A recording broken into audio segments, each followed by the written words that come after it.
मध्य प्रदेश का और शक्तिनगर का हमारा हर फाइटर कर रहा था, और कई साल के इंतजार के बाद अब वो समय आ चुका है मेरे दोस्त कि सर हमारे बीच में मौजूद होने वाले हैं और सर को हमें सुनने का मौका मिलने वाला है। तो आपकी एक शानदार, जानदार और जबरदस्त तालियों के साथ मैं स्टेज पर कॉल करना चाहूंगा हमारे ideal leader doctor Amit Kumar Dubey sir. शानदार वाली तालियां थोड़े शोर और बढ़ाते हुए come on, एक साथ शानदार वाली तालियां। मूव करते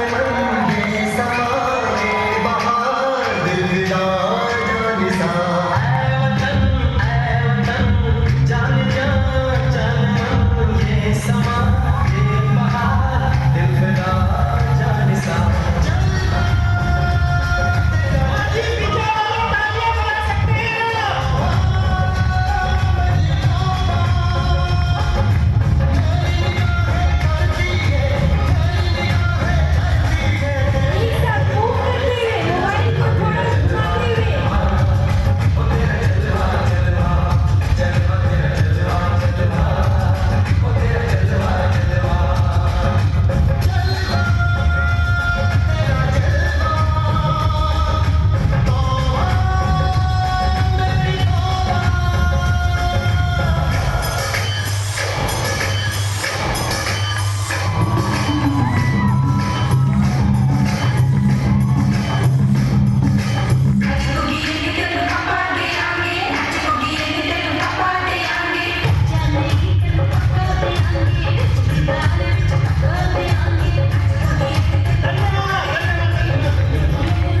ये क्या है ना डीजे वाले भाई, ये लोग ना साउंड का सहारा लेकर के अपनी एनर्जी बचा लेते हैं। पहले तो अपनी एनर्जी आप दिखाइए मुझे। और सर के आने से जितना ज्यादा खुश है वो उतनी ज्यादा तालियां बजा करके, सीटी बजा करके, हुटिंग करके अपनी एनर्जी दिखाएगा। मजा नहीं आ रहा? आप खुश हैं? एक्साइटेड हैं? सर को माइक दे दूं? तो आपकी शानदार तालियां होनी चाहिए सर के लिए।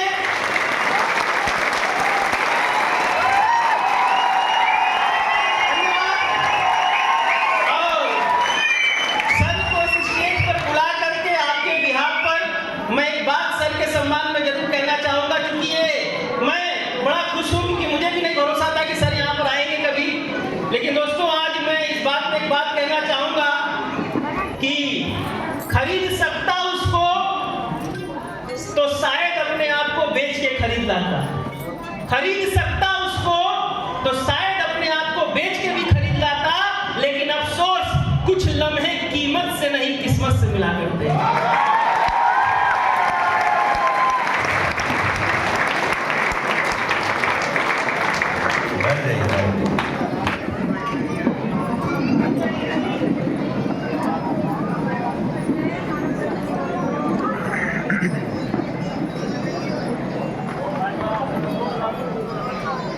सिंगरौली को ऊर्जा धनी बोला जाता है ना। जहाँ नीचे भी ऊर्जा है, प्रकृति में भी ऊर्जा है, लेकिन आज समझ में आया कि ऊर्जा धनी से इसलिए बोलते हैं क्योंकि यहाँ के लोगों में भी ऊर्जा है। तो हिंदुस्तान के सबसे एनर्जेटिक टीम को मेरा प्यार भरा नमस्कार। आप लोग इसलिए भी ऊर्जावान लग रहे हैं क्योंकि अभी अविनाश सर बता रहे थे कि सर 12 बजे से हमारी टीम यहाँ पे आई हुई है, और मुझे लग रहा था कि जब मैं स्टेज पे जाऊंगा तो 100-200 लोग बचेंगे, लेकिन हॉल जैसे हजारों लोगों से भरा हुआ था। अंतिम में भी आपकी हजारों की संख्या यहाँ पे बनी हुई है। तो मैं तो पूछता हूँ इतनी एनर्जी कहाँ से लाते हो? क्या डेली थंडर ब्लास्ट खाते हो? ये थंडर ब्लास्ट की एनर्जी है, इस धरती की एनर्जी है, थंडर ब्लास्ट की एनर्जी। तो चलिए सबसे पहले आज के इस विजय उत्सव में रिकॉग्नाइज हुए हमारे diamond achiever mister Krishna ji को बहुत बहुत बधाई। एक जोरदार तालियां होनी चाहिए इनके लिए। मैं बधाई देना चाहूंगा हमारे आज के रिकॉग्नाइज सारे star sapphire, Ruby star, topaz, emerald, platinum, gold, silver और अभी हमारे ब्रॉन्ज जिनको रिकॉग्नाइज किया जाएगा। आप सबको सारे अचीवर्स को तहे दिल से बहुत बहुत बधाई। आप में से बहुत ऐसे लोग हैं जिनको लग रहा हो कि मैं आज पहली बार आया हूँ, तो मैं आपकी गलतफहमी दूर कर देता हूँ। मैं यहाँ बार बार आता था और तब आता था जब इनमें से किसी के पास गाड़ियाँ नहीं थी, सिर्फ मेरे पास गाड़ियाँ थी। तो यहाँ की जो बिजनेस है इसका नींव भी हमने डलवाया था। उस समय मुझे याद है कि आदित्य सर जब जरूरत महसूस हुई कि इस एरिया में बिजनेस को डेवलप करना है, तो मैंने आदित्य सर को भी बोला कि आप जाके सिंगरौली में रूम रह के रहो और वहाँ पे बिजनेस डेवलप करो। तो अक्सर 50 लोग, 200 लोग, 300 लोगों की जब मीटिंग्स होती थी तो मैं उस समय आता था, लेकिन फिर मुझे यहाँ आए मुझे लगता है 4-5 साल से ज़्यादा हो गए। और दोस्तों मैं बताना चाहूँगा उसमें मेरा कोई दोष नहीं है, उसमें दोष आपके अपलाइनों का है, क्योंकि आपके अपलाइनों ने इतना अच्छा काम किया कि मुझे आने की जरूरत ही नहीं पड़ी।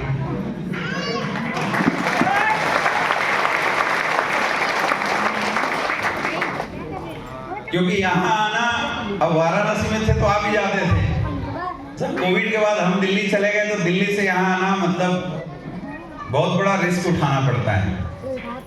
लेकिन अविनाश सर और अंकुर गुप्ता जी हमसे इतना प्यार करते, बोला सर आपको क्यों कष्ट देना, हम ही निपटा आते हैं। फिर 1-1.5 साल पहले मेरे पास अविनाश सर ने एक मैसेज पहुंचाया, गुरुजी हमारा एक लीडर निगेटिव हो गया। तो मैंने पूछा क्यों निगेटिव हुआ? बोला आपसे निगेटिव हो गया। तो मेरे 15 साल के डायरेक्ट सेलिंग के करियर में मेरे से कोई निगेटिव नहीं हुआ था। ये मेरी पहचान भी है और ये मेरा स्वाभिमान भी रहा डायरेक्ट सेलिंग इंडस्ट्री के अंदर, कि मेरी टीम मेरे से अपने अपलाइन से निगेटिव हो जाती, मेरे से निगेटिव कोई नहीं होता है। तो मुझे बड़ा अजीब लगा, पहली बार मैं सुना, 10-12 साल में मेरा भी घमंड टूटा कि कोई मेरे से भी निगेटिव हो गया। तो मैंने पूछा कौन है और क्यों निगेटिव हुआ? बोला सर हमारा एक लीडर बोलता है कि Amit sir her training meeting में कहीं कहीं चले जाते हैं, हमारी ट्रेनिंग मीटिंग में नहीं आते। अब तो मैं काम तभी करूंगा जब सर आएंगे। तो मैंने बोला कि तो ठीक है चलते हैं। अगर कोई इंसान मेरी वजह से मैं जाऊं इस बात से अगर निगेटिव हो रहा है तो मेरा फर्ज बनता है कि हमें जाना चाहिए। तो मैंने बोला कि ठीक है चलेंगे। फिर अविनाश सर ने बोला गुरुजी ऐसा नहीं जा सकते। मैं बोला तो कैसे जा सकते हैं? बोला मैं सोच रहा हूँ एक टारगेट देते हैं उस लड़के को कि अगर वो डायमंड बन जाएगा तो अमित सर आएंगे। भैया व्यापारी तो व्यापारी होता है, हर जगह हम अपॉर्चुनिटी निकाल लेता है, हर जगह दिमाग लगा लेता है। और वो व्यापारी वो अपलाइन अगर अविनाश सर जैसा हो तो फिर तो मुर्दा से काम निकलवाने वाले लोग हैं। तो मुझे लगा कि बात भाई जेन्युइन है। तो मैंने बोला हमें ऐसा कुछ प्रॉब्लम नहीं है, आप बोलो हम अभी चल सकते हैं। तो उन्होंने बोला नहीं सर हम टारगेट देते हैं अगले को कि अगर वो डायमंड बन जाता है तो हम सिंगरौली में आपको लेके जरूर चलेंगे। तो हमने बोला यार भीड़ आएगी? बोला सर आप टेंशन मत लो, भीड़ 100% आएगी। तो मैंने 1-1.5 साल पहले ये टारगेट बोला कि दे दो, लॉन्च कर दो, कि जब भी सिंगरौली में कोई पहला डायमंड बनेगा तो अपन वहाँ पे एक बड़ा शो करेंगे। और दोस्तों ये दिया हुआ वादा था 1-1.5 साल पुराना, आज पूरा करने के लिए आपके बीच में, क्योंकि हम AWPL वाले हैं और वो भी AWPL के क्राउन एम्बेसडर हैं। वादा करते हैं तो 100% निभाते हैं। हम तो वो भी कर देते हैं जो नहीं बोलते, और जो बोल दिया उसको तो 100% पूरा करते हैं। इसीलिए अभी हमारा नेपाल का ट्रिप चल रहा है, लेकिन नेपाल के ट्रिप के बीच मुझे मजबूर होना पड़ा आप लोगों के बीच में आने के लिए। और इसमें अगर किसी का श्रेय जाता है तो आपके great upline mister Avinash Gupta ji और अंकुर गुप्ता जी को जाता है। जोरदार तालियां होनी चाहिए। मुझे पता है कि इनकी मेंटरशिप में काम करके आप सब लोग बहुत अच्छा आगे बढ़ रहे हैं। हम लोग अक्सर तब तक किसी टीम के नीचे में जाके ज़्यादा इंटरफेयर नहीं करते हैं जब तक हमें ये नहीं लगता कि उसका अपलाइन नालायक है। तो अगर हम आपके यहाँ कम आए हैं, इसका मतलब ये नहीं है कि आपका हमारा प्यार आपके प्रति कम है। इसका मतलब ये है कि आप सबका जो भविष्य है वो मजबूत हाथों में है। आप सबकी जो ग्रोथ है वो मजबूत लोगों के हाथ में है। आपके पास शानदार अपलाइन है, अविनाश गुप्ता सर जैसे, अंकुर गुप्ता जी जैसे, विनोद जसवाल जी जैसे, या कृष्णा कुमार जी जैसे मजबूत अपलाइन के हाथों में अगर आपका हाथ पड़ा हुआ है तो दोस्तों मैं बोल सकता हूं कि आज हमने इस सिंगरौली के अंदर एक डायमंड लॉन्च किया है। वो दिन दूर नहीं कि अगले 5 साल 6 सालों के अंदर हम इस सिंगरौली में इस हॉल को भर के डायमंड लॉन्च कर सकते हैं।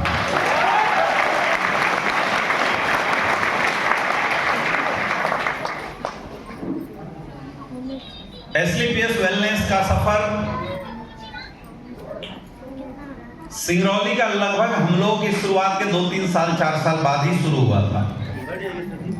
और मुझे यहाँ तो ऐसे ऐसे लोग मिल रहे थे जो बता रहे थे कि सर हम आपके बहुत पुराने साथी हैं, बहुत पुराने समय से आपके साथ काम किए।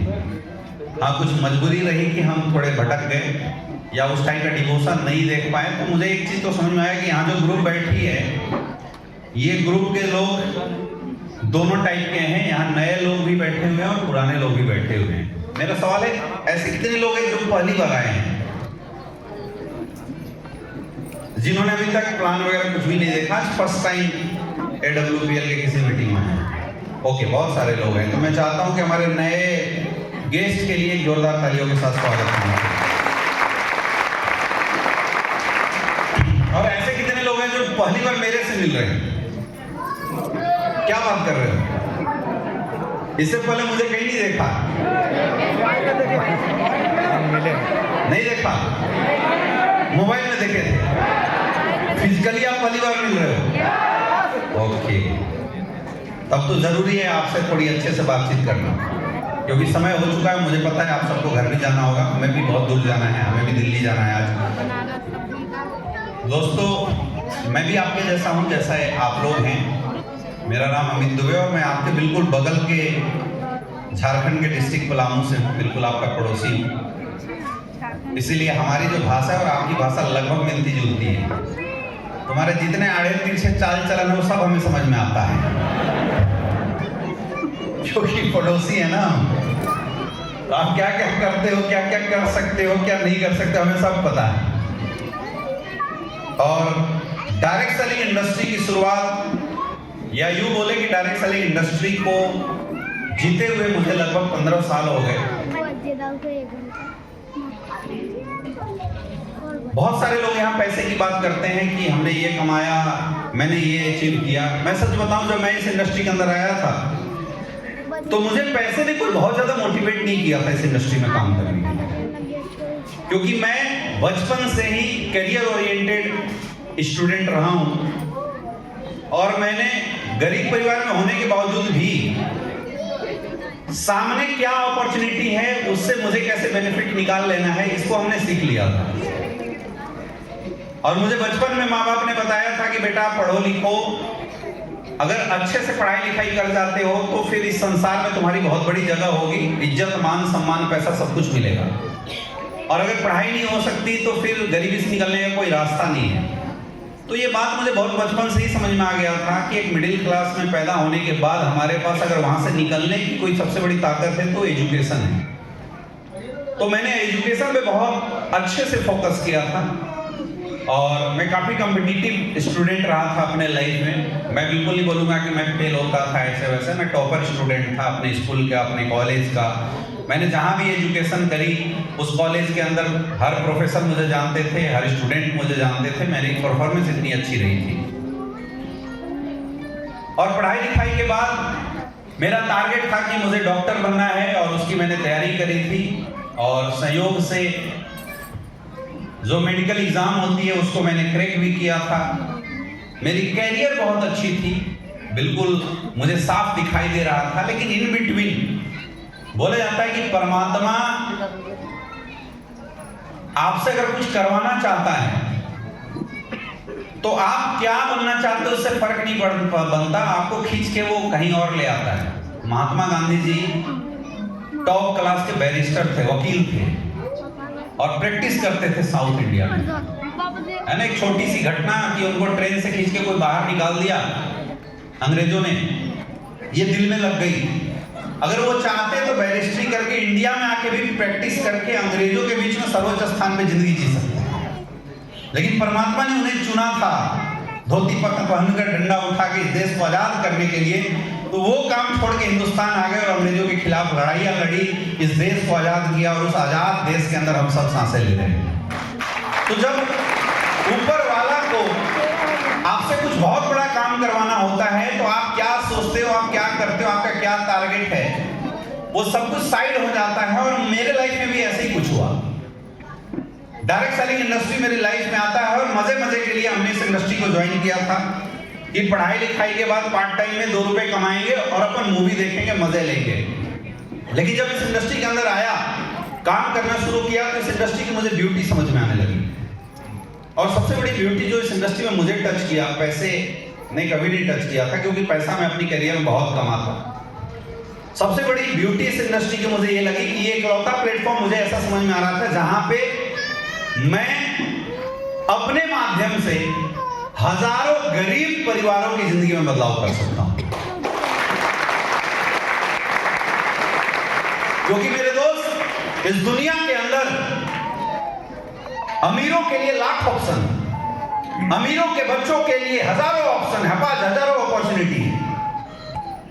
अमीरों के बच्चों के पास इतने रिसोर्सेस होते हैं कि उन्हें बड़ा बन के क्या करना है, कैसी जिंदगी जीनी है, ये बचपन में ही तय हो जाता है। लेकिन एक आम गरीब परिवार के बच्चों के लिए, मिडिल क्लास के बच्चों के लिए जीवन बहुत संघर्षमय होता है और उस संघर्ष का सबसे बड़ा कारण है कि उनकी लाइफ में रिसोर्सेस और अपॉर्चुनिटियां बहुत कम होती हैं। अमीर के बच्चे हेलीकॉप्टर ले लेंगे, ये बात सब कोई बोलता है, लेकिन एक गरीब परिवार का बच्चा करोड़पति बन जाएगा, करोड़ों की कार ले जाएगा, ये बात ना उसे हजम होती ना उसके परिवार को हजम होती। क्यों? क्योंकि सिर्फ एक कारण है, प्लेटफॉर्म अच्छा ना मिलना, मौके नहीं है मार्केट में। आज हमारे और आपके एरिया के हजारों युवा बेरोजगार बैठे हुए, आपके अपने एरिया में फैक्ट्रियां लगी हुई है बड़ी बड़ी, आपके अपने एरिया के अंदर बड़े बड़े माइंस लगे हुए, आपकी अपनी जमीनें पूर्वजों ने दे दिया। लोग आपकी अपनी धरती को चीर के कोयला निकालते हैं, खनिज निकालते हैं और मार्केट में, इंटरनेशनल मार्केट में बेच के करोड़ों अरबों की कंपनियां चलाते हैं, पूरे देश को एनर्जी मिलती है। लेकिन आपके अपने घरों में युवा पढ़ लिख के बेरोजगार घूम रहे हैं। कारण क्या है इसका? बाहर के लोग पढ़ाई लिखाई करके, कंपटीशन पास करके, अपॉर्चुनिटी होल्डर बनकर नौकरी लेके आपके अपने एरिया में लाके काम कर रहे हैं, पैसे कमा रहे हैं। लेकिन आपके अपने एरिया के जो गरीब परिवार के बच्चे हैं, मिडिल क्लास के बच्चे, उनकी सर्वाइवल के लिए सोचने की जरूरत पड़ रही है। क्यों? क्योंकि अपॉर्चुनिटी नहीं है, मौके नहीं, वो रिसोर्सेस नहीं मिल पाया जो रिसोर्सेस एक इंसान को आम से खास बनाता है, एजुकेशन।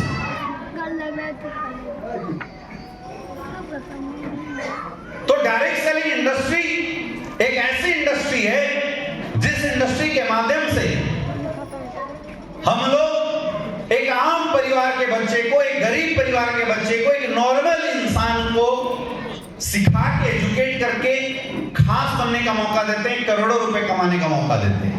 और उसका एक छोटा सा एग्जांपल आज के स्टेज पे आप सबने देखा, आज के इस विजय उत्सव के अंदर। तो ये चीज मुझे क्लिक करता था।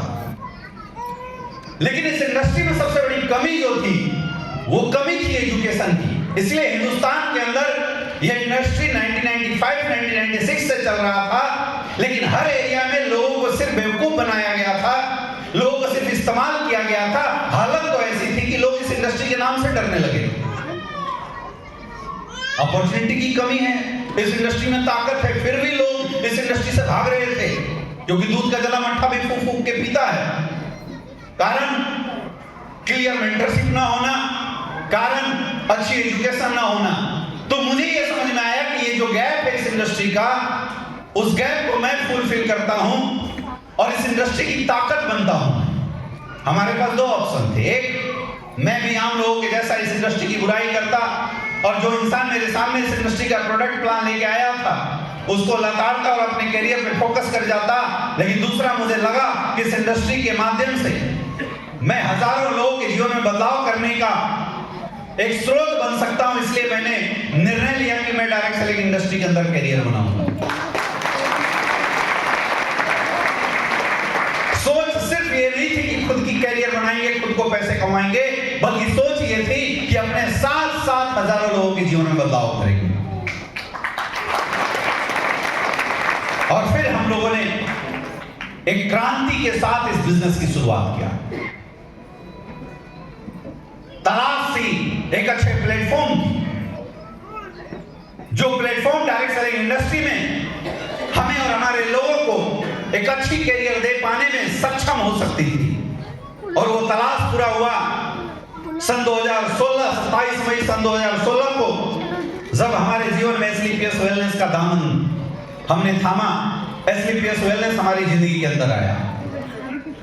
दोस्तों, आज के इस विजय उत्सव के प्रोग्राम में आपने देखा बहुत सारे लड़के लड़कियां, महिलाएं, बच्चियां स्टेज पे आ रहे थे। उनको फूल दिया जा रहा था, माला दिया जा रहा था, बुके दिया जा रहा था, पगड़ी पहनाया जा रहा था। और मैं जानता हूं यहाँ बैठे बहुत सारे लोग ये सोच रहे होंगे कि आखिर ये कौन लोग हैं, इन्होंने क्या ऐसा काम किया। ये कोई सेलिब्रिटी के बच्चे नहीं है, ये कोई सेलिब्रिटी परिवार से नहीं है, ये किसी नेता के परिवार से है नहीं, ये कोई करोड़पति अरबपति के लोग तो है नहीं। फिर इन्होंने क्या काम किया जिस काम के माध्यम से आज इतने बड़े स्टेज पे इन्हें इज्जत दिया जा रहा है, सम्मान दिया जा रहा है, फूल दिया जा रहा है, माला दिया जा रहा है, बुके दिया जा रहा है। बहुत सारे लोग यहाँ पे सोच रहे हैं। मैं बताना चाहूंगा कि वो मुहिम क्या थी जिस मुहिम के साथ हम लोगों ने एसलीपीएस वेलनेस में शुरुआत किया, और वो काम क्या था जो काम करके आज आपके अपने स्टेज पे इतने सारे लोगों ने सम्मान किया। जब यहाँ स्टेज पे लोग आ रहे थे और अपने बारे में बोल रहे थे, मैं अंदर से द्रवित हो रहा था और खुश हो रहा था, क्योंकि यहाँ स्टेज पे एक ऐसी बहन आती है जो बताती है कि मैं पहले कोयला ढोने का काम करती थी, मजदूरी किया करती थी, और आज इस बिजनेस से 3-3 लाख 4-4 लाख रुपए की इनकम ले रही है। यहाँ उन बच्चों ने आज लाखों करोड़ों की इनकम की टेस्टिमनी दी, जिनके पिताजी कभी 10,000, 15,000, 20,000 की नौकरी किया करते थे, और पढ़ाई लिखाई करने के बाद इस समाज ने, इस दुनिया ने उन्हें 15,000, 20,000 का इंसान बोला था। आज यहाँ मजदूर के बच्चे आए, यहाँ किसानों के बच्चे आए, मिडिल क्लास से बिलोंग करने वाले लोग आए, और आज हजारों की टेस्टिमनी सिर्फ नहीं दे रहे थे, बल्कि करोड़ों की बातें करके जा रहे थे, करोड़ों के सपने देख रहे थे। ये वो अपॉर्चुनिटी। तो क्या काम किया हम लोगों ने? दोस्तों, आज इस देश की सबसे बड़ी जो समस्या है, बीमारी और बेरोजगारी, उन दो समस्याओं को खत्म करने का काम करती है एसलीपीएस वेलनेस, और उन समस्याओं को खत्म करने का माध्यम बनती है एसलीपीएस वेलनेस फाइटर्स। हर घर में लोग परेशान हैं, और खास करके आपके एरिया में सबसे ज्यादा बीमारी है, क्योंकि जितनी फैक्ट्रियां हैं, फैक्ट्रियों से निकलने वाले वेस्ट या तो भूमिगत जल के अंदर मिला दिया जा रहा है, या तो आपके शहर से निकलने वाले नदियों के अंदर मिला दिया जा रहा है। उसी से उगाई हुई फसल खा रहे हैं। मैं जब आ रहा था, मैं देख रहा था चारों तरफ हरियाली के जगह पे पेड़ों पे काली दिखाई दे रही थी। डेवलप कोई और कर रहा है, और उसका हर्जाना आप सब भुगत रहे हैं। कारण, रिजल्ट इसका क्या हो रहा है? हर घर में बीमारी, किसी को अस्थमा की प्रॉब्लम है, किसी को डायबिटीज की प्रॉब्लम हो रही है। आज ऐसे दंपतियों को हमने देखा इस सिंगरौली के अंदर, जिनके शादी के 10 साल, 15 साल, 20-20 साल हो गए थे, और बच्चे नहीं हो रहे थे। घर परिवारों ने ताना मारना शुरू कर दिया था, और क्या बीतता होगा उस बहन के ऊपर, उस लेडीज के ऊपर, जिसके शादी के 10 साल, 12 साल, 15 साल हो गए, बच्चे नहीं हो रहे। अगल बगल के पड़ोसी बांझ बोलते थे। उस कष्ट में जब एक परिवार, एक दंपति जूझता है, ऐसे समय में हमारे ये फाइटर्स उनके घरों में एसलीपीएस वेलनेस के गाइनोडॉग, थंडर ब्लास्ट, इम्यूनोडॉग जैसे प्रोडक्ट लेके जाते हैं। और जहां पे 20-20 साल से रिजल्ट नहीं आया था, बाहर मेडिकल के डॉक्टरों ने 20-20 लाख रुपए खर्च करवाया था, दिल्ली इलाज कराया, रिजल्ट नहीं आया था,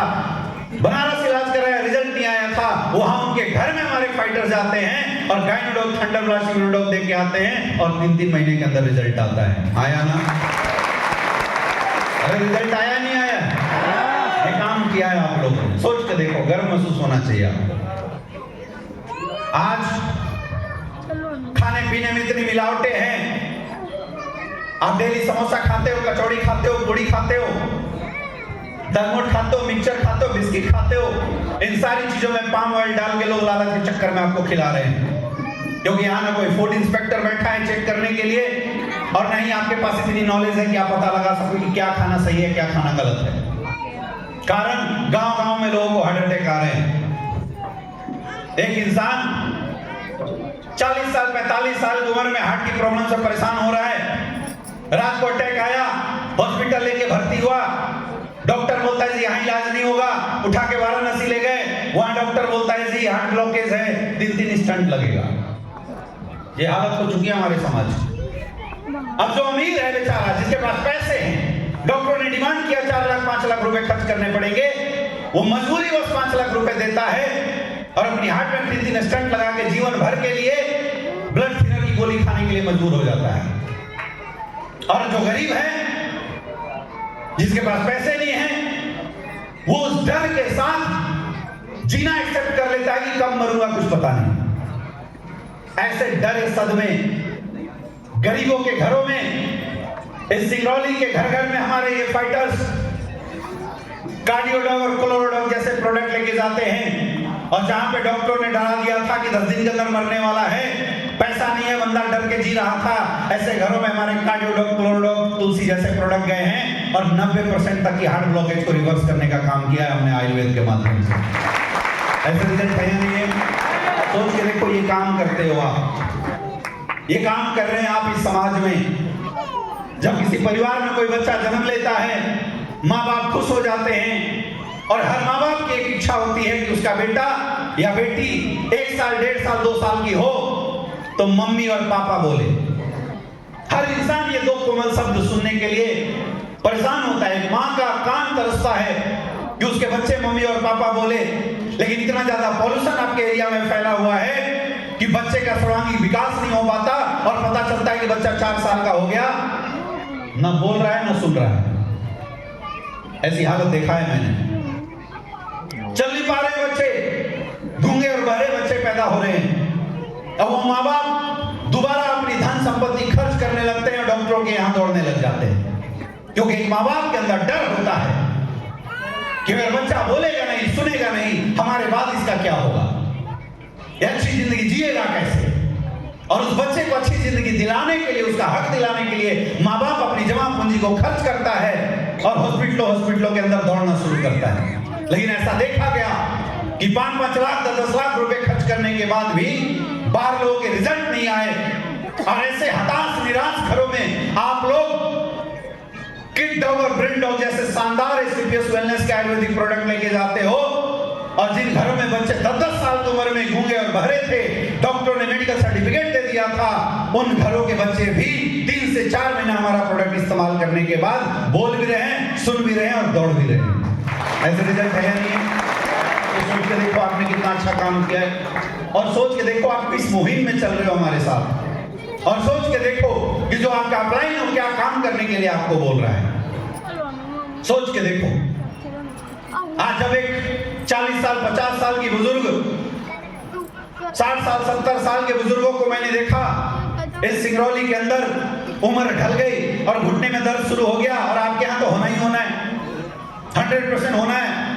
जितना केमिकल भरी हुई पानी आप पी रहे हो, 60 से 70 साल के 90% बुजुर्गों को घुटने में दर्द होना है, बल्कि पहले ही होने वाला है। दौड़ के जाते हैं डॉक्टरों के पास, चलो जी इलाज कराएं, डॉक्टर पेन किलर दे देता है, 1 साल 1.5 साल पेन किलर खाने के बाद हालत ऐसी हो रही है कि उन बुजुर्गों के ऊपर पेन किलर काम करना बंद कर देता है। अब दोबारा डॉक्टर के पास गए और डॉक्टर ने बोल दिया कि जी भाई साहब, दादाजी जीवन भर दर्द के भरोसे जियो या 2.5 लाख रुपए जमा करो, घुटने का ऑपरेशन करना पड़ेगा। अब सोचिए, जो अमीर है, जो पैसे वाला है, वो तो 2.5 लाख रुपए एफोर्ड करा के घुटने का दर्द का समाधान कर सकता है, लेकिन जो गरीब है उसका क्या होता होगा। आपके पैरों में एक कांटे चुभ जाए ना दोस्त, तो जब तक कांटा नहीं निकलता आप उस दर्द के साथ जी नहीं पाते। जी मचलता है, एक कदम चलने का मन नहीं करता है। लेकिन सोच के देखो उन बुजुर्गों के माइंडसेट पे क्या इफेक्ट पड़ता होगा जब डॉक्टर ने बोल दिया जीवन भर दर्द के सहारे जीना पड़ेगा, क्योंकि पैसे नहीं है उसके पास, गरीब है वो, 2.5 लाख एफोर्ड नहीं कर सकता, घुटना रिप्लेस नहीं करवा सकता, पूरी जिंदगी घुटना या बोले अपाहिज की तरह जीने के लिए मजबूर हो गया। और ऐसे लोगों के पास हमारे फाइटर्स थंडर ब्लास्ट ऑर्थोडॉक्स जैसे प्रोडक्ट लेके गए हैं, और जहां डॉक्टरों ने बोला 2.5 लाख खर्च करो, और कई लोगों के तो उसके बाद भी रिजल्ट नहीं आए, लेकिन हमारे प्रोडक्ट थंडर ब्लास्ट और ऑर्थोडॉक्स के इस्तेमाल से 4-4 महीने के अंदर वो बुजुर्ग साइकिल चलाते हुए दिखाई दे रहे हैं। आया ना? ऐसे रिजल्ट आपने दिया है नहीं दिया है? ये काम करते हैं हम दोस्त, और ये काम करने के लिए आपको बोला जा रहा है। लोग ने रिसर्च किया कि सारी बीमारियों का कारण क्या है, तो पता चला एक बहुत बड़ा कारण है खेती, क्योंकि हमारे किसान आज के समय में मजबूर हो चुके हैं अपने खेतों में खतरनाक केमिकल के इस्तेमाल करने के लिए। पेस्टिसाइड इंसेक्टिसाइड का दवा का इस्तेमाल किया जा रहा है, छिड़काव किया जा रहा है, मजबूरी है उनकी, किसी ने एजुकेशन दिया नहीं। जब कुछ साल पहले खेतों में फसल कम हो रही थी तो किसी ने आइडिया दिया था कि भाई साहब पेस्टिसाइड डाल दो, इंसेक्टिसाइड डाल दो, मंगाया गया, और हमारे देश के हर किसानों के घरों में डीपी यूरिया जैसे खाद डाल दिए गए। आपको पता है विदेशों में यूरिया बैन है, कोई यूरिया इस्तेमाल नहीं करता, क्योंकि यूरिया इस्तेमाल करने से आपके खेतों की उपजाऊ क्षमता खत्म हो जाती है। आपने देखा होगा हमारे खेतों के अंदर जब पहले आज से 10 साल 15 साल पहले हल चलता था, केचुए बाहर निकलते थे, लेकिन आज जब हल चलता है वो केचुए आपको नहीं दिखाई दे रहे होंगे। दिखते हैं? कहां गए वो केचुए? मार दिया आपने, किसानों के मित्र केचुओं को मार दिया यूरिया के इस्तेमाल से। फसल कुछ सालों तक तो हुई, लेकिन मिट्टी की संरचना को हमने तोड़ दिया, खोखला कर दिया, मिट्टी की जैविक इकोसिस्टम को किसानों ने तोड़ दिया, खत्म कर दिया। हुआ क्या? जिस फसल में बड़े बड़े, जिस खेत में बड़े बड़े फसल हुआ करते थे, धीरे धीरे उसकी फसल की संख्या कमजोर हो गई। अलग अलग मिट्टी खराब होने की वजह से अलग अलग कीड़े लगने शुरू हुए, और उसको सॉल्व करने के लिए दवा के पेस्टिसाइड डाला जा रहा है, दवा के इंसेक्टिसाइड का छिड़काव किया जा रहा है। अब उससे खाए हुए फसल से किसी को कैंसर होता है, किसी को डायबिटीज होती है। हम गालियां देते हैं किसानों को, किसानों की गलती नहीं है मेरे दोस्त, क्योंकि मजबूर है वो किसान। अगर पेस्टिसाइड इंसेक्टिसाइड और ये खतरनाक केमिकल नहीं डालेगा तो फसल होगा नहीं, और फसल होगा नहीं तो उसका परिवार खाए बिना मर जाएगा। करे तो करे क्या हो, वो मजबूर हो चुका है। जब एक किसान मजबूर होकर 5 से 10 साल अपने फसलों में पेस्टिसाइड इंसेक्टिसाइड का छिड़काव करता है, दोबारा मजबूरी आ जाती है, क्योंकि वो फसल दोबारा से फल फूल देना बंद कर दे रही है। ऐसे किसान सरकार के आए हुए किसी योजनाओं में या सरकार के निकले हुए सड़कों के किनारे अपनी जमीनों को बेच बेच कर मजबूर हो रहे हैं सिंगरौली से बाहर जा जाकर छोटे छोटे कमरे लेके कुछ रोजगार ढूंढने के लिए। ये हालत है मेरे दोस्त। ऐसे किसानों के घरों में हमारे ये फाइटर्स भूविटा इको हरियाली पीजीपीआर एग्रो-90 जैसे प्रोडक्ट लेके जाते हैं, और उस प्रोडक्ट के इस्तेमाल करने के बाद किसानों की न सिर्फ फसल 10 से 12 गुना बढ़ी है, बल्कि उनकी खेती जो खराब हो चुकी थी, अनुपजाऊ हो चुकी थी, दोबारा से उपजाऊ बनाने का काम किया है हम सब लोगों ने। यस या नो? ऐसे रिजल्ट आए या नहीं आए? आए या नहीं आए? तो ये काम करते हैं मेरे दोस्त, और ये काम करने के लिए आपको बोला जा रहा है। आप सोच के देखिए कितना पवित्र काम है। जिस काम से किसी का भला हो, जिस काम से समाज का कल्याण हो, जिस काम से लोगों की चेहरे पे खुशी आए, अगर इस काम को करके करोड़ों रुपए कमाने की अगर बात करता हो तो करना चाहिए कि नहीं करना चाहिए? कितने लोग बोलते हैं सर सही है, करना चाहिए? क्या आप साथ दे सकते हो? दे सकते हो? ये काम है हमारे दोस्त। और इसी मिशन की शुरुआत 31 मई 2016 को हम लोगों ने वाराणसी की धरती से शुरू किया था। हमें नहीं पता था कि इतना बड़ा कारवां जाएगा, लेकिन इतना जरूर पता था कि काम का पर्पस बड़ा अच्छा है। काम के माध्यम से समाज के अंदर जो हम देने वाले हैं वो देह बहुत पवित्र है, तो सफलता जरूर मिलेगी। और शुरुआत किया था वाराणसी की धरती से, लेकिन आज बताते हुए पूरी खुशी होती है कि आज पूरे हिंदुस्तान के अंदर इस काम में हमारे साथ लगभग 32 लाख से ज्यादा लोगों ने साथ दिया है और कदम से कदम मिलाकर चल रहे हैं। और उसकी छोटी सी लहर सिंगरौली के धरती पे आई, एक बीज इस सिंगरौली के धरती पे स्लीपियस वेलनेस का डाला गया था, और आज का जन सैलाब उसी बीज के द्वारा निर्मित फल फूल पत्तियां और डालियों के नतीजा है मेरे दोस्त, कि आज आप इस स्टेज से उस बीज को डायमंड के रूप में यहाँ पे सम्मानित होते हुए दिखाई दे रहे हैं।